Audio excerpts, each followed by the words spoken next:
लेवलिन Joshi astro channel में आपका स्वागत है मित्रों। व्यापार में सफल होने के लिए किन किन ग्रहों का विशेष योगदान होता है, आज मैं आपको बताने जा रहा हूँ। यह आपके सामने जो कुंडली दी गई है, इस कुंडली को देखने से आपके समझ में आएगा। ये देश के प्रसिद्ध उद्योगपति जेडी बिरला की कुंडली आपके सामने दे रहा हूँ। व्यापार के अंदर सफल होने के लिए आप देखिए कि इनका कुंभ लगन के अंदर जन्म हुआ है। लगन के अंदर शुक्र मौजूद है जो नवमेश यानी भाग्येश होकर के केंद्र में बैठा है। केंद्र में बृहस्पति है और सूर्य उच्च राशि का है। अब रही कि इनका जो दशमेश है वो मंगल है। मंगल 12वें स्थान में गया है। मूल कुंडली के अंदर मंगल का 12वें स्थान में जाना, उच्च राशि में बैठना, लेकिन चंद्रमा और मंगल दोनों एक दूसरे को देख रहे हैं जो धनाढ़ योग भी बनाते हैं। चंद्रमा अपनी राशि के अंदर स्वग्रही है। केतु और शनि 8वें घर के अंदर है। शनि 8वें घर के अंदर होना कोई दिक्कत नहीं देता। रही बात की राहु और बुध की, तो बुध इनका जो है मीन राशि का है, लेकिन केंद्र के अंदर बृहस्पति आने से नीच भंग राजयोग हो गया है। एक बात, जेडी बिरला का जन्म पिलानी के अंदर 14 अप्रैल 1854 को 3:21 पर रात्रि में हुआ था। यह देश के प्रसिद्ध उद्योगपतियों में गणना होती है। सूक्ष्मता के लिए मैं आपको बता रहा हूँ, इन्हें नट सेल एक शॉर्ट के अंदर इनकी शुक्र की महादशा 18 फरवरी 23 से 18 फरवरी 43 तक 20 वर्ष की चली। शुक्र की महादशा के अंदर इनका धनाढ़ योग पूरा बनता है। बाकी इनकी पूरी लाइफ है वो भी देश के परोपकार कार्यों में, परमार्थ के कार्यों के अंदर और समाज सुधार कार्यों में अच्छे फिलेंथ्रोपिस्ट थे और अच्छे सोशल वर्कर थे। प्रसिद्ध उद्योगपति थे। कई प्रसिद्ध संस्थाएं इन्होंने बनाई, प्रसिद्ध शिक्षा संस्थान इन्होंने खड़े किए। रही बात ये कि मैंने आपको देखो कि ये जो सूर्य के ऊपर मैंने गोल निशान लगा रखा है, तो सूर्य उच्च राशि का है।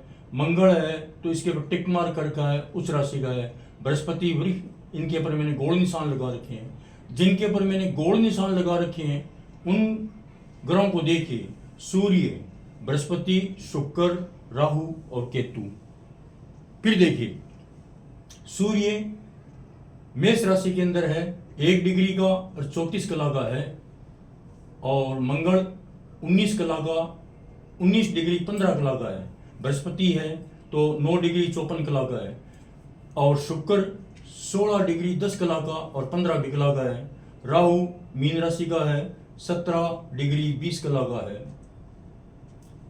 एक प्रसिद्ध विद्वान की पुस्तक के अंदर मैंने देखा कि जो ग्रह 0 डिग्री से 2.5 डिग्री के बीच में है या 7.5 डिग्री से 10 डिग्री के बीच में है या 15 डिग्री से 17.5 डिग्री के बीच में है, वे विशेष धनदायक योग दे देते हैं। यहाँ देखिए, मेष ये द्वादशांश के अंदर है। राजसी द्वादशांश कहते हैं इसे, राजसी द्वादशांश है ये, कारण कि ये 0 डिग्री से 2.5 डिग्री के बीच में आ गया है। यह है मंगल पे मैंने नहीं लिया। बृहस्पति है 9 डिग्री 54 कला का, 7.5 डिग्री से 10 डिग्री के बीच में आया है। शुक्र 15 डिग्री से 17.5 के बीच में आया है। और राहु 17.5 डिग्री के बीच में ही रह गए हैं, तो ये इसी के अंदर आएगा। और 17.5 के बीच में केतु रह गए हैं। 5 ग्रह उच्च स्थिति के अंदर है, उच्च द्वादशांश के अंदर है। ये एक नया योग लागू होता है। पाराशर पत्ते के अंदर लिखा हुआ है कि जो ग्रह उच्च द्वादशांश में होते हैं वे राजसी होते हैं। तो 5 ग्रह तो इनके वजह से सुधर गए। सूर्य उच्च राशि का है, मंगल उच्च राशि का है, बृहस्पति वृष राशि के अंदर है। अब वृष राशि के अंदर बृहस्पति है। और अब यहाँ आगे जाकर के देखेंगे कि जो शुक्र की महादशा है, शुक्र भाग्येश होकर के क्या बन गया है। शुक्र अब नवांश कुंडली में आपको देऊंगा तो कुंभ नवांश के अंदर शुक्र आएगा और बृहस्पति मीन नवांश में आएगा। बृहस्पति मीन नवांश में आएगा, शनि कन्या नवांश में आएगा। तो 3 ग्रह सुधर गए हैं। शुक्र शनि वर्गोत्तमी हो गए हैं। बृहस्पति अपने स्व नवांश में हो गया है।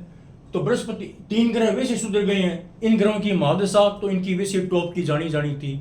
तो ये देश के प्रसिद्ध उद्योगपति, इन्होंने देश के अंदर नाम भी कमाया, पद्म भूषण से सम्मानित भी हुए। ये बात है। आगे अपन देखते हैं कि जो इनका ये जो राहु है ये मीन राशि में है। दिखने में लगता है कि मीन राशि का राहु जो होता है वो नीच फल देता है, लेकिन केंद्र में बृहस्पति आ गया। जो ग्रह जिस राशि में बैठा है, केंद्र में बृहस्पति आकर के नीचभंग राजयोग हो गया है, बुध भी नीचभंग राजयोग हो गया है। अब आप एक विशेष बात बताऊं कि राहु जो है वो मीन राशि में जरूर है, लेकिन रेवती नक्षत्र में बैठा हुआ है। रेवती नक्षत्र का अधिपति बुध होता है, जो राहु के पास में बैठा हुआ है, तो राहु अपना रिजल्ट इमीडिएट दूसरे घर का दे रहा है। राहु बुध के नक्षत्र में बैठ गया और बुध राहु के पास में है, और बुध के नक्षत्र में है तो राहु अपना रिजल्ट बुध के साथ में मिलकर के बुध जैसा ही रिजल्ट देने लग गया है। तो इनका जो बुध है वो बहुत ही प्रभावी हो गया है। तो बुध व्यापार का कारक प्रभावी हो गया है, नंबर 1। शुक्र भी व्यापार का ही कारक मानते हैं, भाग्येश और हो गया, इसलिए नंबर 2। और नंबर 3 शनि जो है इनका लग्नेश हो गया, तो अकेला लग्नेश ही राजयोग कारक हो गया। इस प्रकार से देश के प्रसिद्ध उद्योगपति कुंडली मैंने आपके सामने रखी।